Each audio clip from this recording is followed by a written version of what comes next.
I wish to address a matter of grave concern that has transpired over the last few days in MUFUMBWE, Northwestern Province.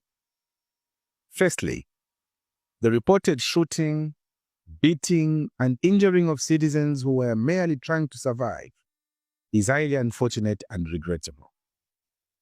A government that cares for its citizens must aspire to put their interests first, rather than focusing on mining revenue only.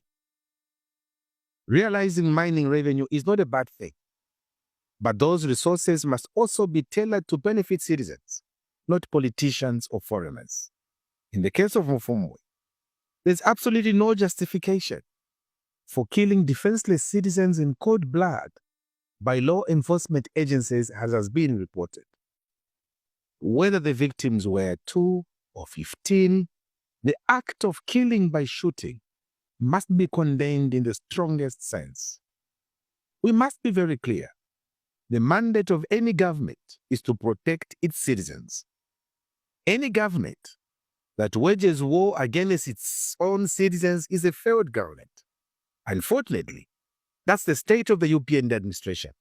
It's a government that can't resolve anything without threats or inflicting pain on innocent citizens. This is not the first time gold deposits have been found in Zambia under the UPND administration. We had Kanyelele in Mpika, Kasenseli in Munilunga, and now MUFUMBWE. The approach by this government has been the same: threats and displacement.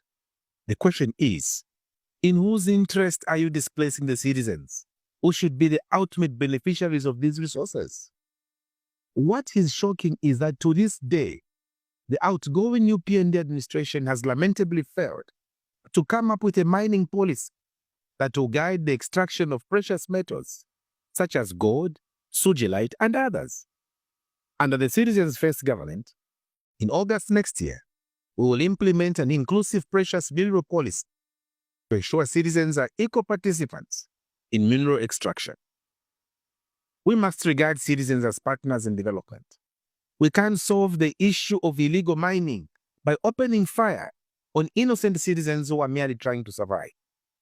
Instead of chasing 25,000 small-scale miners in MUFUMBWE and cordoning off 120 kilometers gold-rich area, government needed to come up with a structured way to empower these enterprising citizens and formalize gold purchases sites so that there is no revenue loss, and at the same time, miners would be guaranteed of some income. The unfortunate scenes in MUFUMBWE should never happen again anywhere in Zambia. Human life is sacred, and those who are guilty of conducting these extrajudicial killings of defenseless citizens should be made to account for their actions. Lastly, I call on the government to ensure every MUFUMBWE victim receives their compensation without fear. I thank you, and may God bless Zambia.